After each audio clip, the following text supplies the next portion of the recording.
I never thought filling a pool on my own property could cause such a storm, but I should have known better, not when Karen was involved. You see, I live on a 20-acre ranch in Texas, far enough from town to enjoy my space but close enough that somehow, the HOA still thinks they can boss everyone around. I bought the place 3 years ago after leaving my job in the city. I wanted peace, quiet, and a place where my 2 dogs could run around without bothering anyone.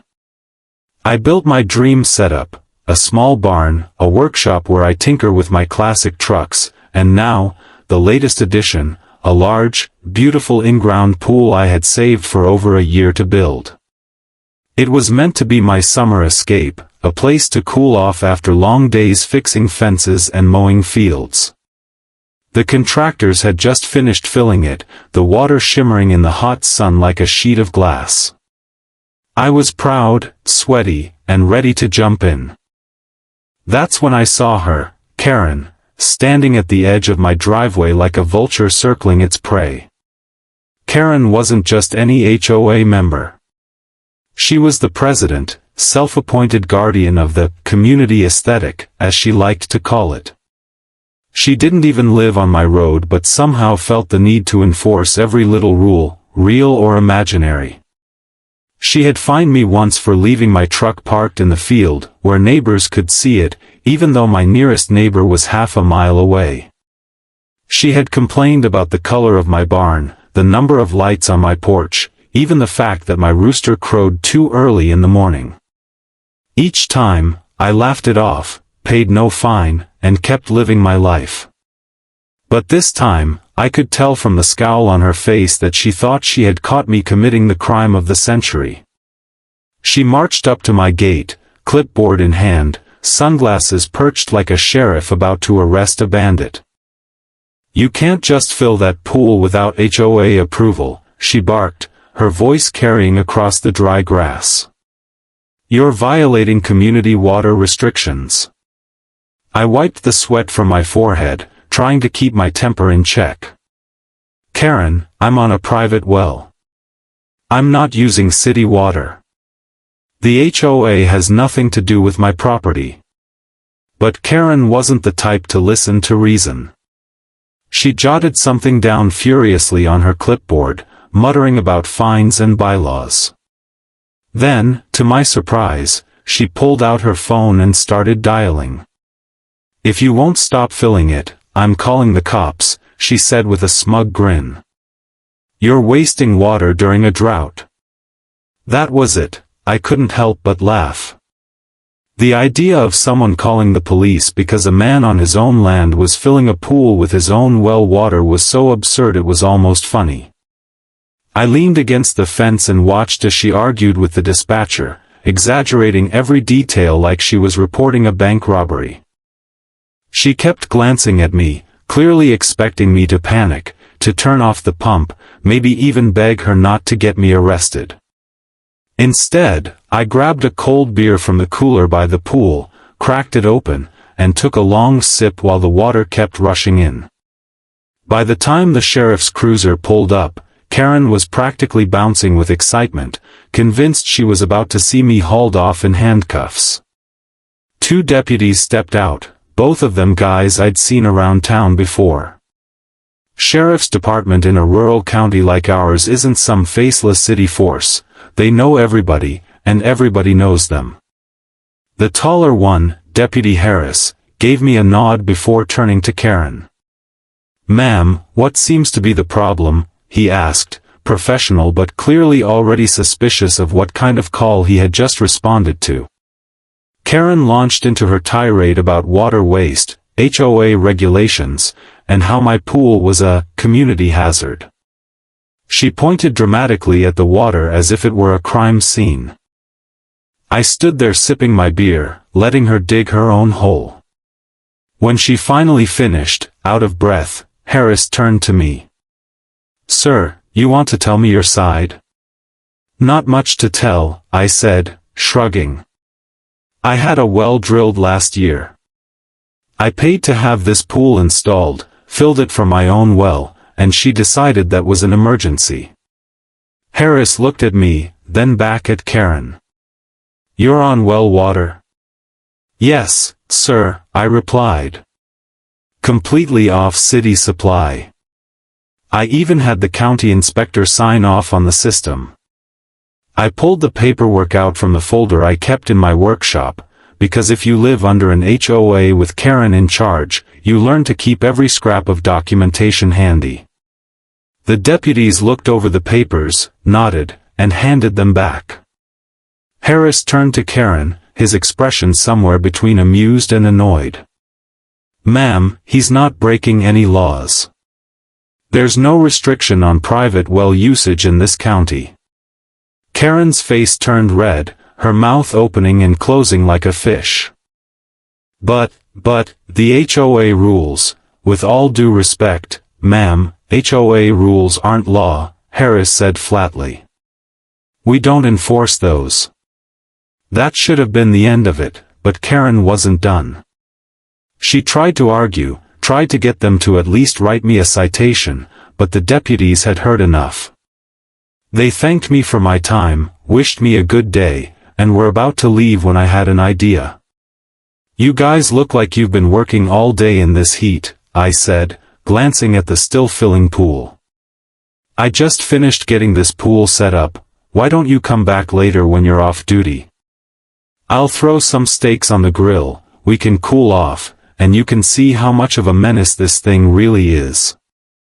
Harris laughed, tipping his hat. "Might just take you up on that." Karen looked like she was about to explode, but she stormed off before she could say anything else. I watched her stomp back to her car and speed away, dust kicking up behind her tires. I knew this wasn't over, not with Karen, but right then, I didn't care. I had my pool, I had just humiliated her in front of the law, and now I had a pool party to plan. I spent the rest of the afternoon getting ready. I dragged out the big grill from the barn, cleaned off the patio furniture, and even strung up some lights along the fence. I sent a text to a few of my buddies from town, told them what happened, and invited them to come hang out.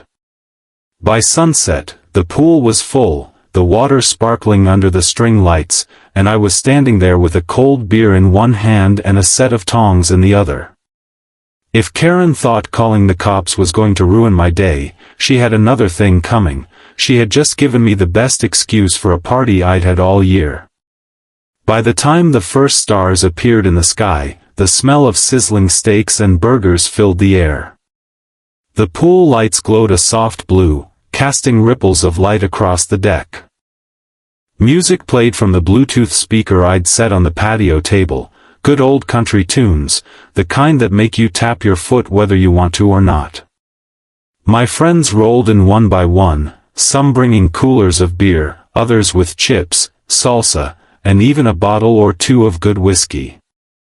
The atmosphere was perfect, laughter echoing across the ranch, the water sparkling like a jewel, and the oppressive Texas heat finally giving way to a warm summer evening breeze. About half an hour later, just as I was flipping a row of ribs, a pair of headlights appeared on the dirt road.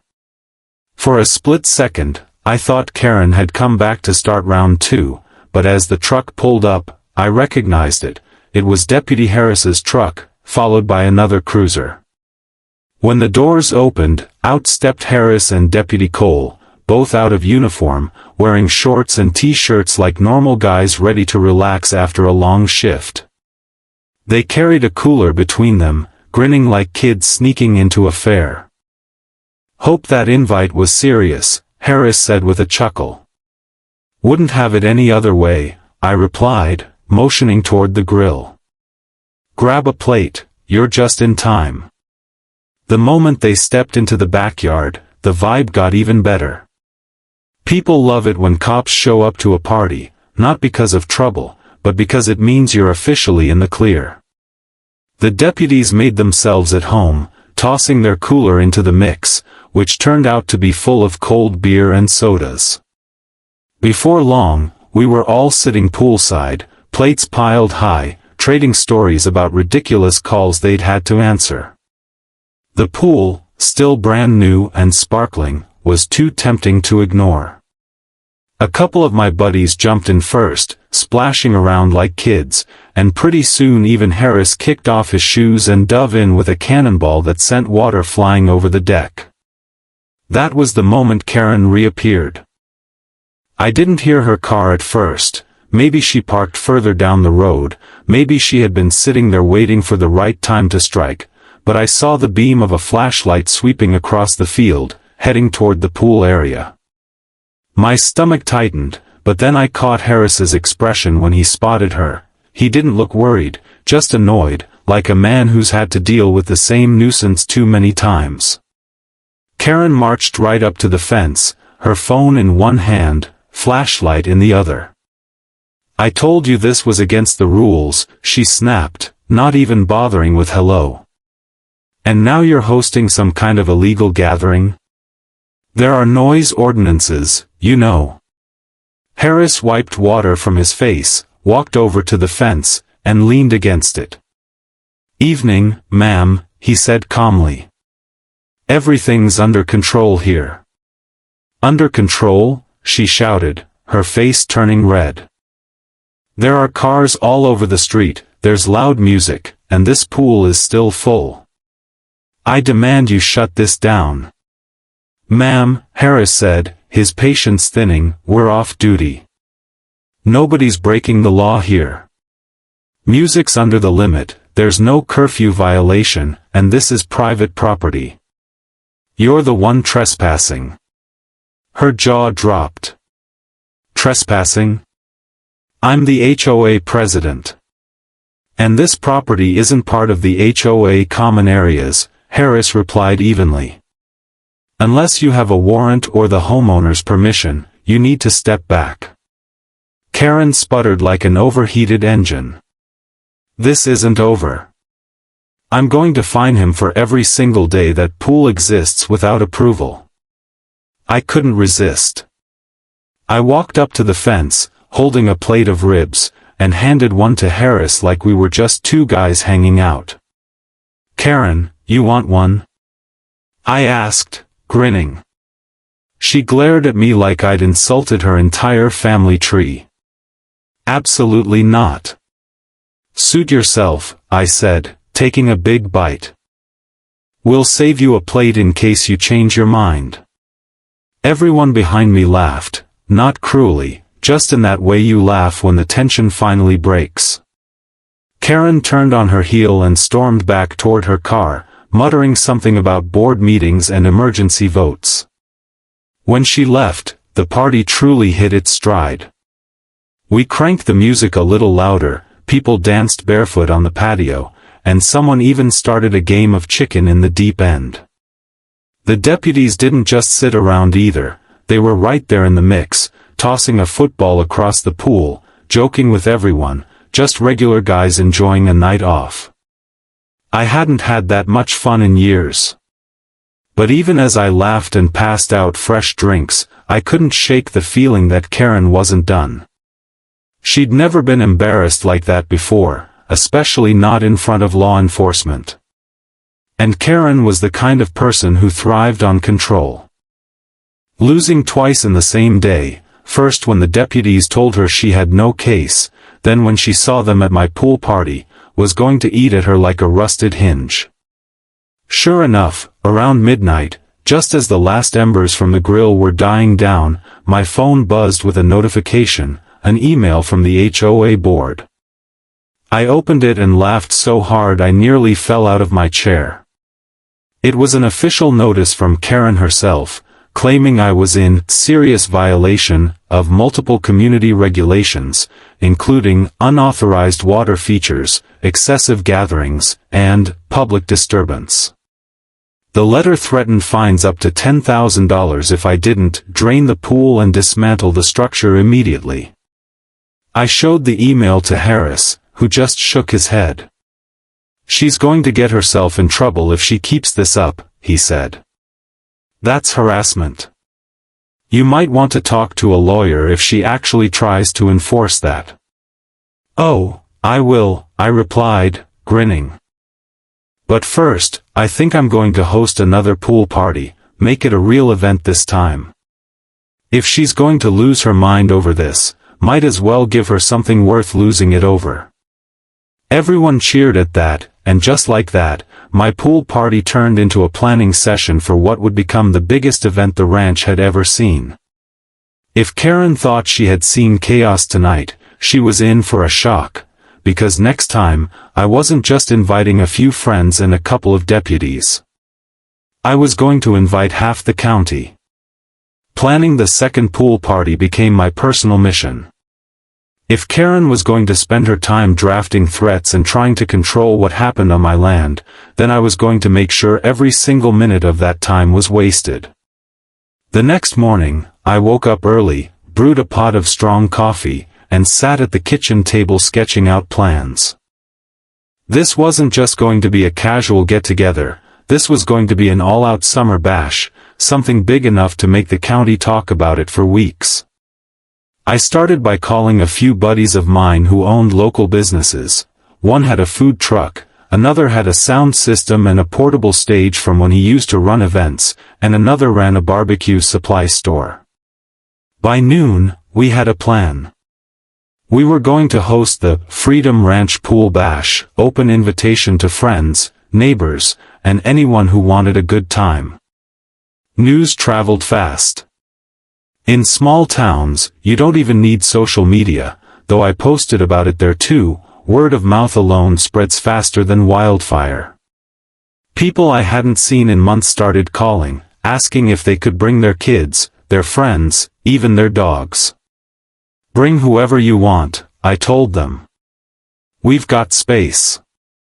Over the next few days, my ranch transformed.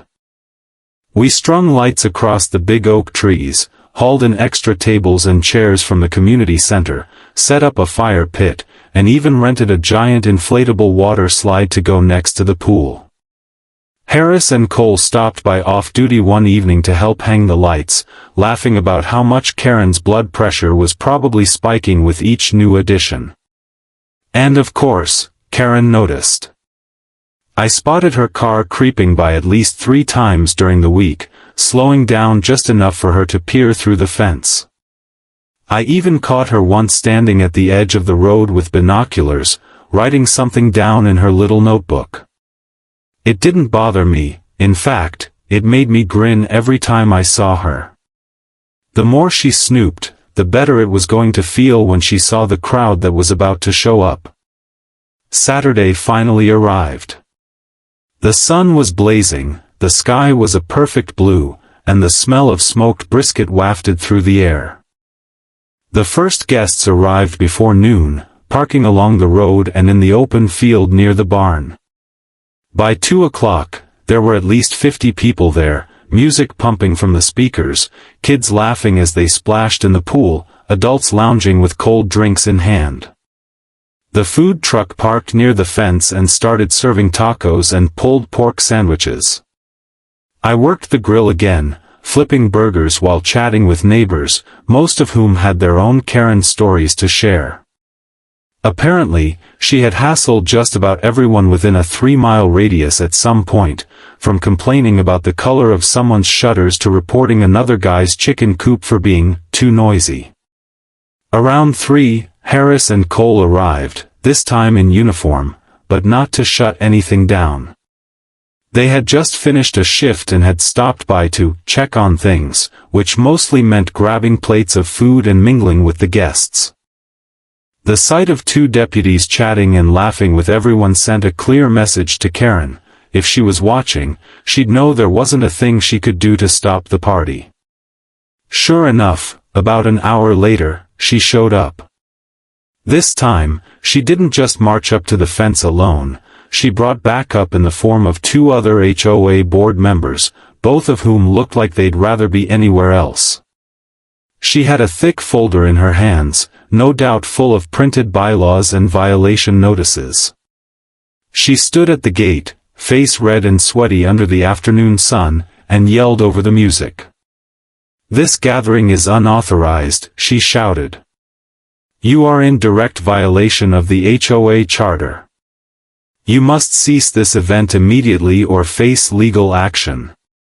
The music quieted a little as people turned to look. I walked over, beer in hand, calm as ever. "Karen, we've been over this. The HOA doesn't control my property." She thrust the folder toward me like it was a sword. Article 14, Section 3 clearly states that no water features may be constructed without prior approval of the Architectural Committee. I didn't even open the folder. And as I told you before, my property is exempt from HOA control because of the agricultural zoning variance filed in 1998. You can look it up at the county clerk's office if you still don't believe me. Harris stepped forward at that point, hands resting casually on his duty belt. "Ma'am, I've already verified everything with the county," he said. "This man isn't breaking any laws, and neither are his guests. If you continue to come here and harass him, we're going to have to consider this trespassing." Karen's face twisted in outrage. "Trespassing? I am the president of this community. And this," Harris said firmly, gesturing to the land behind me, "is not your community property. This is private land. You've been warned." The crowd behind me started clapping, some even cheering. Karen's two board members looked like they wanted to melt into the ground. One of them finally spoke up, mumbling, "Maybe we should just go." Karen glared at him, then at me, then at Harris. "This isn't over," she hissed. "You'll be hearing from our lawyer." "You do that," I said with a grin. "In the meantime, would you like a burger? They're fresh off the grill." That was the last straw. She stormed back to her car, threw the folder into the passenger seat, and sped off down the road, leaving a trail of dust behind her. The second she was gone, the music cranked back up, and the party went on, bigger, louder, and happier than before.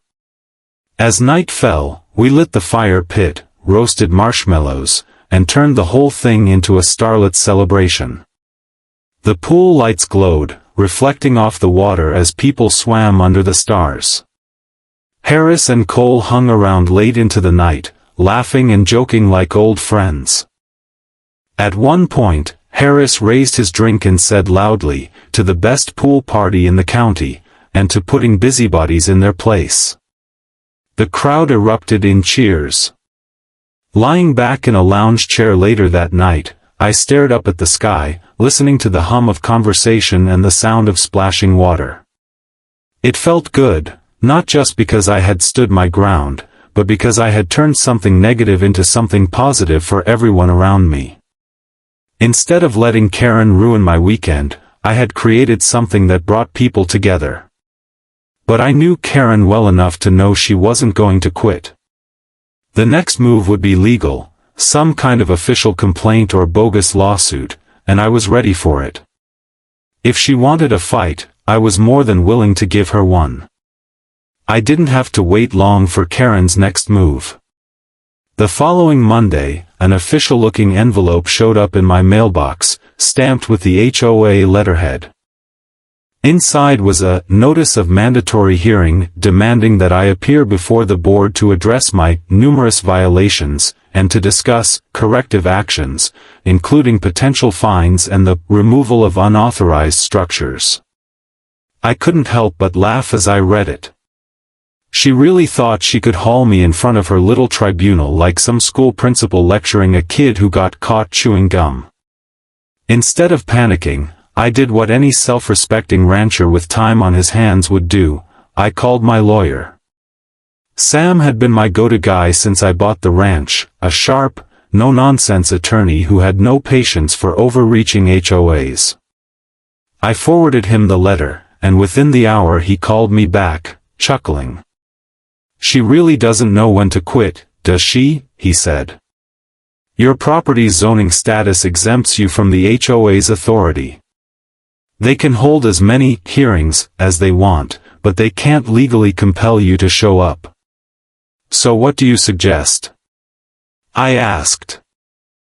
"Oh, I think you should show up, Sam said, his voice carrying a mischievous edge. Just for the entertainment value. I'll come with you. We'll make sure this circus is properly documented. That was all I needed to hear.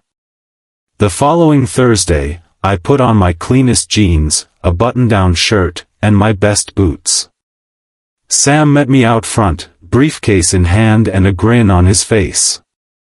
We drove over to the community center, which doubled as the HOA's meeting hall, and stepped inside to find Karen and her board already seated at a long table. She was dressed like she was chairing a Supreme Court case, papers neatly stacked in front of her, a pitcher of water and several glasses arranged just so. Well, well, she said as we entered, clearly surprised I had actually shown up. I see you decided to take this seriously. Oh, I take it very seriously, I said, gesturing to Sam. This is my attorney. He'll be representing me tonight. Karen's expression soured, but she quickly tried to regain control. This is an internal community hearing, she sniffed. Lawyers aren't really necessary. Then you shouldn't have sent a legal notice, Sam said smoothly, taking a seat next to me. But since you did, I'm here to make sure my client's rights are protected. The room went quiet. A couple of the board members shifted uncomfortably, already looking like they regretted being there. Karen cleared her throat and launched into a lengthy speech about the sanctity of community rules, and the dangers of setting bad precedents. She listed off every supposed violation I had committed, from filling my pool to hosting excessive gatherings that caused disruption and distress. When she finally stopped talking, Sam calmly opened his briefcase, pulled out a folder, and placed several documents on the table. These are the county zoning records, the agricultural exemption paperwork, and the well inspection permits, he said. All of which prove that my client's property is not subject to your HOA's architectural controls or water use regulations. Your own charter, by the way, clearly excludes properties with agricultural zoning from mandatory compliance. Karen blinked, caught off guard. That's not how we've interpreted it, she stammered. Then your interpretation is incorrect, Sam said bluntly. And if you attempt to fine or penalize my client for activities on his own exempt property, we will file a complaint for harassment and seek damages. Furthermore, any attempt to enter his property without his permission will be considered trespassing, and we will involve law enforcement. The silence that followed was delicious. One of the board members cleared his throat and said, I think that settles it, then. Another nodded quickly, clearly eager to avoid a lawsuit. Karen's face, however, was a mix of fury and humiliation. This isn't over, she muttered, glaring at me like I had personally burned down her house. Oh, I think it is, Sam said as he stood. Unless you'd like to explain to a judge why you've been harassing a private landowner. We left the meeting without another word, stepping out into the warm night air. I could feel the tension melting off my shoulders. Sam grinned at me. She's going to be fuming for weeks. You might want to keep an eye out for her next stunt. She strikes me as the type who doesn't let go easily. I know, I said. But at this point, I almost want her to try again. It just gives me more excuses to throw parties. And that's exactly what I did. The following weekend, I threw another bash, this one even bigger than before, a full-blown community event with barbecue competitions, live music from a local band, and even a dunk tank we rented for charity. People came from all over, bringing lawn chairs and coolers, setting up little tents and hammocks. Kids played tag in the field, dogs splashed in the shallow end of the pool, and the smell of smoked meat and fresh cornbread filled the air. If Karen drove by that day, and I'm sure she did, she didn't stop. Maybe she realized that coming onto my property again would only get her in more trouble. Maybe she was back at home drafting angry emails. Either way, I didn't care. I had my pool, my friends, and the satisfaction of knowing that I had stood my ground and won. But there was still one more twist in this saga, one that I never saw coming. I thought that HOA hearing would be the last of it, but Karen wasn't the kind of person to walk away quietly. 2 weeks later, just as life was getting back to normal, I noticed something strange: a county truck parked near the edge of my property and 2 inspectors walking the fence line.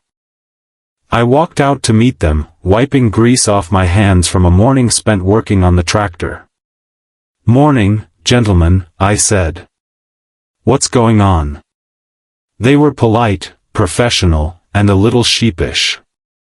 "We got a complaint about potential code violations," one of them said. "Noise disturbances, possible water contamination from the pool runoff, and unpermitted construction. We're just here to do a quick check." I didn't have to ask who made the complaint. I could practically hear Karen cackling in her living room. But instead of getting angry, I smiled. "No problem at all. Come on in, I've got all the paperwork right here."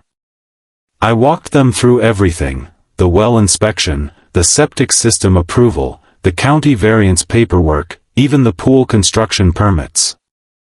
They took notes, nodded, and by the time we finished the walk-through, they were almost laughing. "You're cleaner than most folks we inspect," one of them said. Whoever filed this complaint was wasting our time. "Well," I said with a grin, "I've got a pool party planned this weekend if you want to stop by.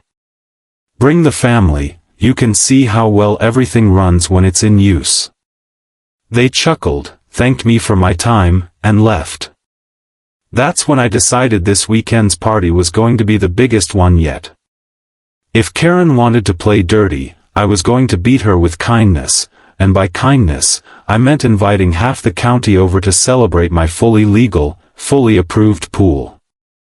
By Saturday afternoon, my ranch looked like a festival ground. Cars lined the dirt road for nearly a mile. I'd hired a live country band to play on a makeshift stage near the barn, rented extra lighting so the party could go late, and set up big coolers full of drinks. The smell of brisket, burgers, and ribs filled the air, and the sound of laughter carried across the fields. Harris and Cole arrived early, this time bringing not just themselves but several other deputies who were off duty. Apparently word had gotten around that this was the place to be. The pool was packed with kids splashing around, teenagers playing games, and adults lounging with drinks in hand. The inflatable slide was a hit, and even the deputies took turns on it, to the delight of the crowd. At one point, Harris grabbed the microphone from the band during a break and made an announcement. "Ladies and gentlemen," he said, "I just want to let everyone know that we did a thorough check, and this pool is 100% legal, up to code, and here to stay. So if anyone was worried about it getting shut down, you can relax." The crowd erupted in cheers. People whistled, clapped, and raised their drinks. I could practically feel Karen grinding her teeth from wherever she was watching. And watch she did, because not 30 minutes later, a familiar car rolled slowly down the road. Karen parked a good distance away, got out, and stood there with her arms crossed, glaring at the scene like it was a crime in progress. Some of the guests noticed her and started whispering, but Harris didn't hesitate. He walked over to the edge of the property, waved at her, and shouted just loud enough for everyone to hear. "Evening, ma'am. Everything's legal and peaceful here. Care to join us?" The look on her face was priceless, a mix of rage, disbelief, and maybe even a little defeat. She didn't say a word, just turned back to her car, slammed the door, and drove off. This time, I knew it was over. The band kicked back into gear, and the party went on well into the night.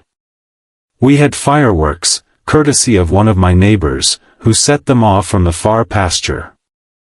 The bursts lit up the sky, reflecting off the pool water, and everyone cheered. Harris and Cole jumped in the pool fully clothed, laughing like kids, and before long half the party followed suit. I sat back on a lounge chair, soaking wet, beer in hand, watching the chaos with a grin that wouldn't leave my face. This wasn't just a party anymore, it was a statement. It was proof that Karen's rules, threats, and petty power plays couldn't touch me. I had stood my ground, defended my rights, and in the process, brought together an entire community that had been tiptoeing around her nonsense for years. By the time the last guests left, sometime near dawn, the ranch was quiet except for the hum of the crickets and the faint smell of smoke from the fire pit. I sat there a while longer, staring at the stars, feeling a kind of peace I hadn't felt in years. Karen might still send her nasty emails or try to file more complaints, but it didn't matter anymore. I had the law on my side, my friends at my back, and a pool that had become the heart of something bigger than me, a place where people could come together, relax, and laugh in the face of anyone who tried to ruin a good thing. And that's how a simple pool, just a hole in the ground filled with water, turned into the best decision I'd ever made.